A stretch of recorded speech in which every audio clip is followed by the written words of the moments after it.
So, I'm actually going to go back to the original one and take a line from that. The microwave screamed and Crystal rushed into the kitchen, already 15 minutes late for work. I think it's a much better beginning than this. None of this is necessary. It adds nothing to the story. It's really not... While it may be something that happens in real life, I just don't think it gives any purpose or agency to the character, and I don't think it really gives you much insight into her relationship with her mother, which is the whole point of this entire thing. So take a bunch of that away. Already cut down so many words. Love to see it. The microwave screamed and Crystal rushed into the kitchen, already 15 minutes late for work. Wrapping her hand around the hem of her shirt, she opened the microwave door and grabbed the piping hot coffee mug that sat inside. It steamed like a train. She blew soft on it as she walked. Okay, I think this is fine. I know last time I called it the decrepit coffee mug, and I really think that the decrepit coffee mug it's better. It fits better.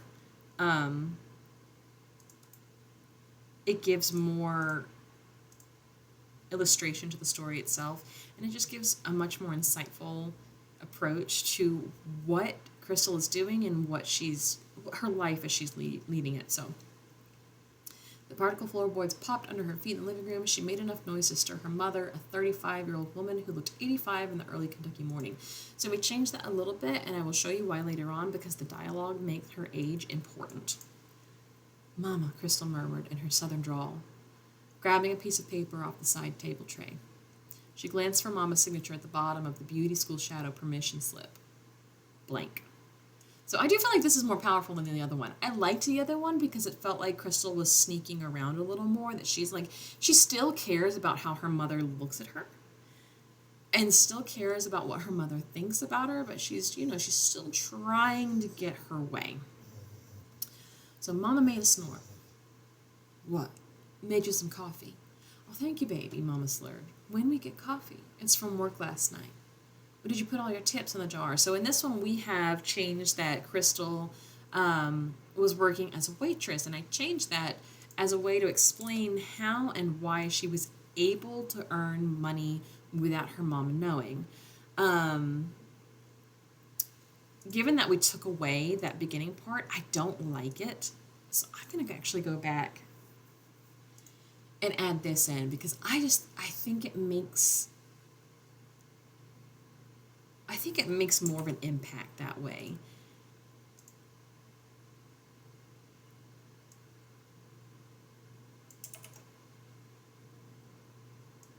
And I think in the end, it just adds more to the character as a whole. Why is it? Come here.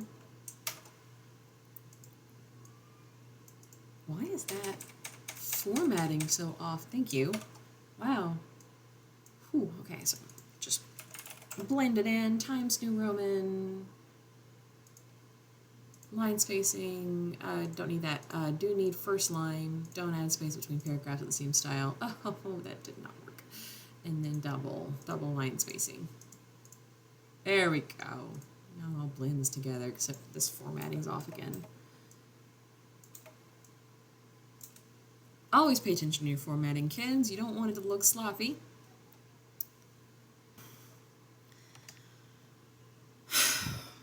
"Mama, why do you need so many of these?" "Because I need them." Mama coughed deep and raspy after her first sip of coffee.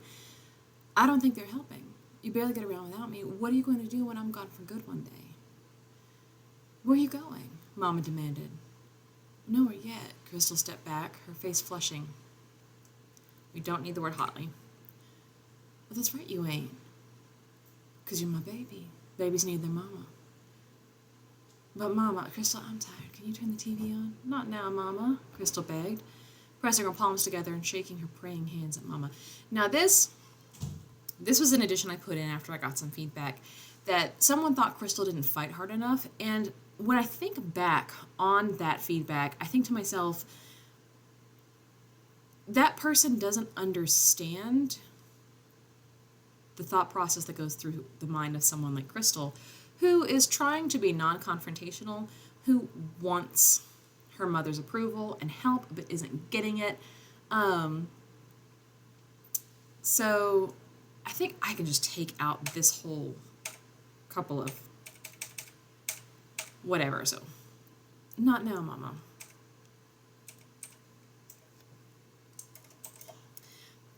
All right, so please sign it.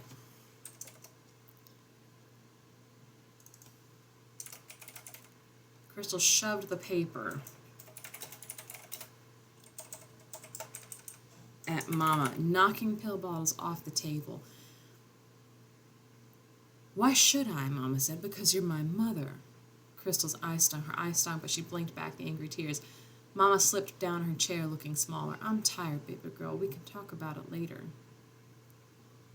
We won't. I don't understand what's gotten into you today. I don't think we need this either. Just sign it is enough. It's an emotional response. It's a kid trying to get her way. And she's very emotional. Crystal's voice rose and broke. I'm going to say Crystal's voice rose and cracked. Mama flinched, covering her ears and shrinking with a pitiful whimper. I don't think we need the pitiful whimper. Oh, Crystal, don't yell at me. Oh, Crystal, please don't yell at me, I think would be more powerful. You're my mother. You should want me to do things that are better than this. Crystal waved her hand around the trailer. Why aren't we better than this? I'm sick, baby girl. You're high.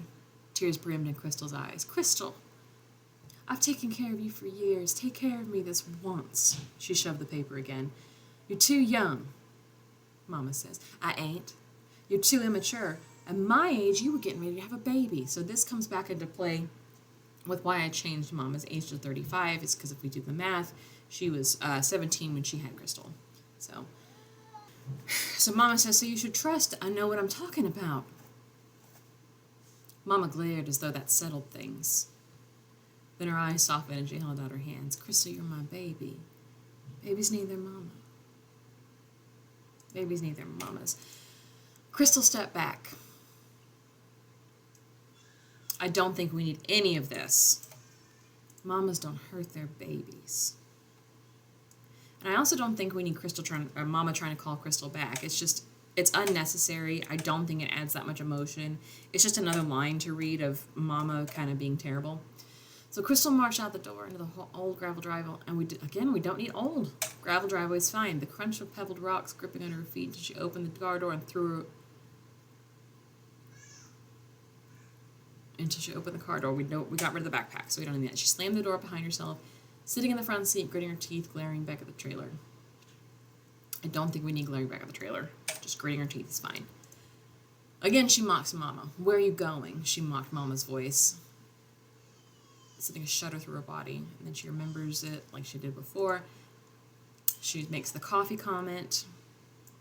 Her screams didn't reach the house, but her palms slammed against the edge of the steering wheel repeatedly. We don't need repeatedly. Any of those Lee words, we usually don't need them. Sobs broke. A wave of familiar tears washed over her, destroying the makeup she practiced all night. She practiced all night to impress somebody at the beauty school. At that beauty school. To impress anybody at the beauty school. She just wants someone to give her positive attention. This is unnecessary. She tried to salvage it in the rearview mirror until her focus shifted to the road at the end of her driveway, going left to the same town, same job, same school, and same money for Mama. So I don't think we need same school, because again, we didn't really mention it. We'll say same town, same job, and same money for Mama. The idea of going right, though, sent an electrifying sense of relief through her body, unknown but unburdened. She prepared for that. We got rid of that. I don't think that's as impactful as the previous one. If she turned left, there was work and money for Mama. Right might be a future. I think this is better. It's simpler. I think the ending on the other one is simpler. It's more along the lines of what I originally wanted when I was writing this. And I just think it's going to be better in the end to keep it in that sort of.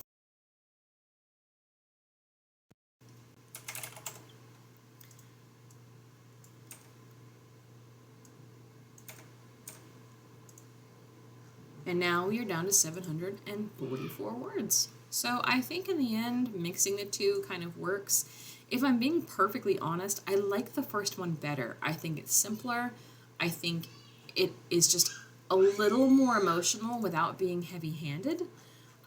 It gives you an idea of what their relationship is without going into an overbearing space. That gives you the idea that Mama is a horrible person, because I don't think Mama is a horrible person. I think she's a very broken person who probably needs more help than Crystal is able to give her. So, with all that being said, sometimes it's just better to be simpler. This one was heavily influenced by editors and beta readers and people who had read it for me. Whereas this one, other one, was more from my own heart and was more from real life experience, I guess, and from my own family's history than anything else. And I just think that it gets across more what I'm trying to say without being overbearing. And I think if I were to submit again, I would go ahead and submit this one all over again, just because I think it works better. Sometimes simpler is just better. So keep that in mind when you're working through your own stuff. Sometimes the simpler version is the better version. It allows for readers to make their own judgments about the characters. It allows them to read between the lines and make their own not decisions, but like their own conclusions on things. And just keep in mind that sometimes if you're writing to impress somebody, you just lose yourself and you lose your voice and you lose the characters. Focus more on what appeals to you as a person and as an author, and you're just going to be happier with it. Anyway, that's all I have time for today. I went way overboard. I'm sure when I edit it, this is going to be a lot less, but thank you for sticking around. And next time we'll go over something else that I did.